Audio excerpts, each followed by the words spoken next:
जय माता की दोस्तों, अपने कर्मों पर विश्वास रखें। आपके अपने चैनल को लाइक सब्सक्राइब जरूर करें ताकि आने वाली वीडियो आप तक पहुंच पाए। 8वां अध्याय ध्यान।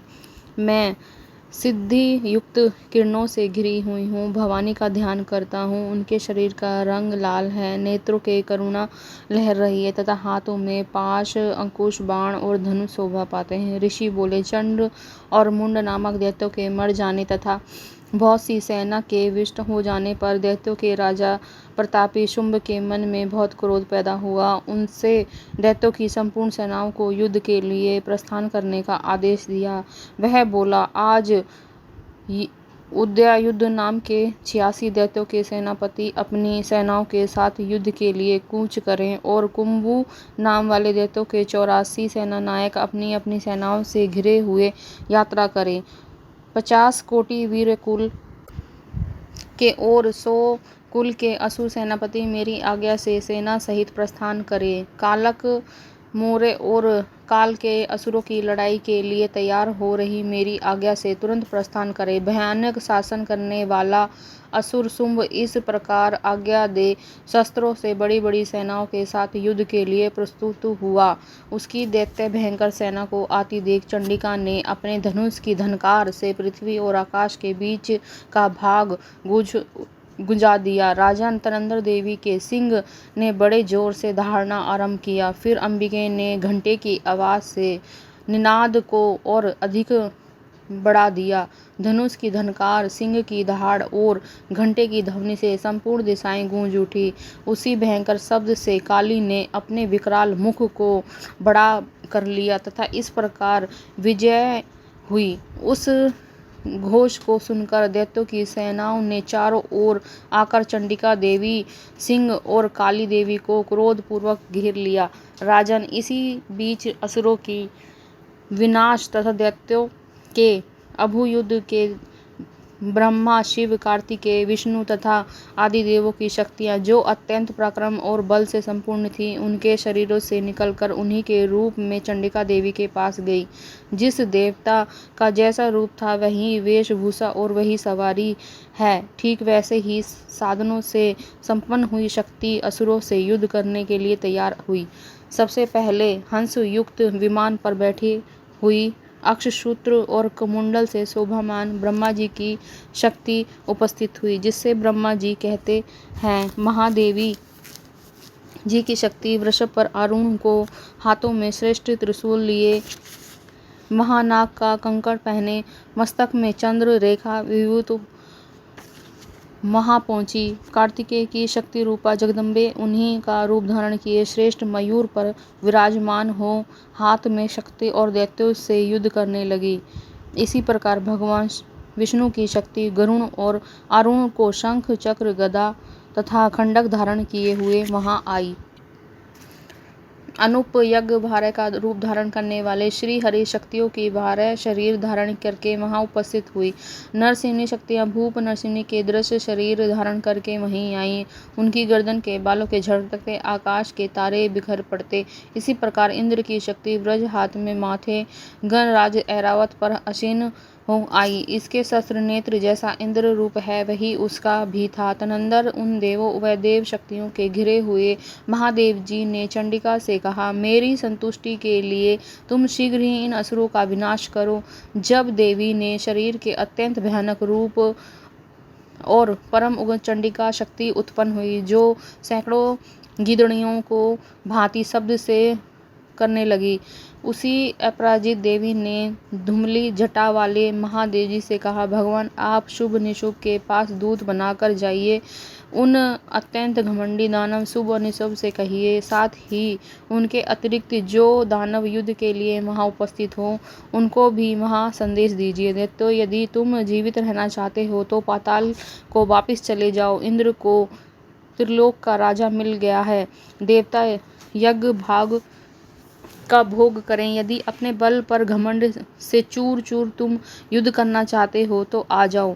मेरी योगिनियाँ तुम्हारे कच्चे मांस से तृप्त हों, क्योंकि उस देवी ने भगवान शिव को दूत के कार्य में नियुक्त किया था, इसलिए वह शिवदूती के नाम से संसार में प्रसिद्ध विख्यात हुई। भगवान शिव के मुंह से देवी के वचन सुनकर महादैत्य क्रोध से भर गया। वहाँ कात्यायनी विराजमान थी, उस और बड़े। इसके बाद दैत्य क्रोध से भरकर पहले ही देवी के ऊपर बाण शक्ति चलाते रहे, अनेकों अस्त्र शस्त्रों की वर्षा करने लगे। तब देवी ने खेल खेल में धनुष की धनकार से ही उनसे छोड़ दिए बड़े बड़े बाण। दैत्यों के चलाए हुए बाण शक्ति तथा फरसों की काट। फिर काली ने अंगों होकर शत्रुओं का शूल प्रहार किया। विचारने लगी, ब्राह्मणी जिस जिस ओर जाती वहीं उसी उसी अपने कमंडल का जल छिड़के शत्रुओं की ओज और पराक्रम को नष्ट कर देती। महेश्वरी ने शूल से, वैष्णवी ने चक्र और अत्यंत क्रोध से वृषुल कुमार कार्तिकेय की शक्ति दैत्यों का संहार आरंभ किया। इंद्र शक्ति के प्रहार से आहत हो सैकड़ों दैत्य नष्ट हो गए। वारुणी शक्ति से कितने ही अपने तूतन की मार से नष्ट हो गए। डाड़ों के अग्नि भाग से कितनों की छाती फाड़ डाली, कितने दैत्यों को चक्र की चोट से मार डाला। सिंहनाद ने दशाओं में आकाश से गूंजती हुई युद्ध क्षीण में अबाध विचारने लगी। शिवदूती के प्रचंड अट्टहास से अत्यंत भयभीत को कितने ही असुर पृथ्वी पर गिर पड़े। मर्दन देख दैत्य सैनिक भाग गए। मत गरुण से पीड़ित दैत्य को युद्ध से भोगते हुए रक्त बीज नामक महादैत्य कुपित हो युद्ध के लिए आगे आया। उसके शरीर में जब रक्त की बूंद पृथ्वी पर गिरती, तब उसी के समान शक्तिशाली एक दूसरा महादैत्य पृथ्वी पर पैदा हो जाता। महासुर रक्त बीज हाथ में गदा लेकर इंद्र शक्ति के साथ युद्ध करने लगा। तब इंद्र ने अपने वज्र से रक्त बीज को मारा। वज्र से घायल होने पर उसके शरीर से रक्त बहने लगा। उससे उसी के समान रूप से बल वाला योद्धा दूसरा पैदा होने लगा। अनेक शरीर से खून की कितनी ही बूंदें नीचे गिरती, उतने ही दैत्य और पैदा हो जाते। रक्त बीज के समान वीरवान, बलवान और पराक्रमी थे। वह रक्त से होने वाले दैत्यों से अत्यंत भयंकर अस्त्र शस्त्रों का प्रहार करती हुई मात्र गरुणों के साथ अत्यंत घोर युद्ध करने लगी। पुण्य व्रज के प्रहार से जब उसका मस्तक घायल हुआ, तब उससे रक्त बहने लगा, जिससे हजारों और पुरुष उत्पन्न हुए। वैष्णवी ने युद्ध में रक्त बीज पर चक्र उसके प्रहार से कितने ही इंद्रिय से दैत्य सेनापति को गदा से चोट पहुंचाई। वैष्णवी ने चक्र से घायल होने पर उसके शरीर से जो रक्त बहता, उससे और विशाल सेना प्रकट हो जाती। त्रिशूल से महादैत्य रक्त बीज को घायल किया। उन महादैत्य रक्त बीज से भी क्रोध से भयंकर से गदा से मृत शक्तियों को पृथक पृथक प्रहार किया। शक्ति और शूल आदि अनेक घायल हो जाने के शरीर से रक्त की धारा पृथ्वी पर जैसे ही गिरती, उससे सैकड़ों असुर और उत्पन्न हो जाते। इस प्रकार महादैत्य रक्त प्रकट होते ही और संपूर्ण जगत विख्यात हो गए। उससे देवता अंकित हो उठे। देवताओं को उदास देख चंडिके ने काली से शीघ्रता पूर्वक कहा, चामुंडे, तुम अपने मुख को और भी विविध करो। मेरे शस्त्र पात से गिरने वाले रक्त बिंदुओं को, उनसे उत्पन्न होने वाले महादैत्य को तुम अपने इस उतावले मुख में खा जाओ। इस प्रकार रक्त से उत्पन्न होने वाले महादैत्य को भस्म करती हुई तुम रण में विचरती रहो।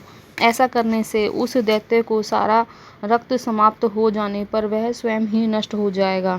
उन भयंकर दैत्य को जब तुम खा जाओगी तो दूसरे दैत्य नहीं उत्पन्न होंगे। यों कहकर चंडिका देवी ने शूल से रक्त बीज को मारा और काली ने अपने मुख में उसका रक्त ग्रहण कर लिया।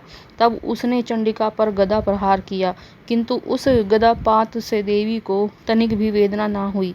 रक्त बीज के घायल शरीर से बहुत सा रक्त गिरा, किंतु ज्यों ही गिरता त्यों ही चामुंडा उसे अपने मुख में ले लेती। रक्त गिरने से काली के मुख में महादैत्य उत्पन्न हुए, उन्हें भी वह चट कर गई।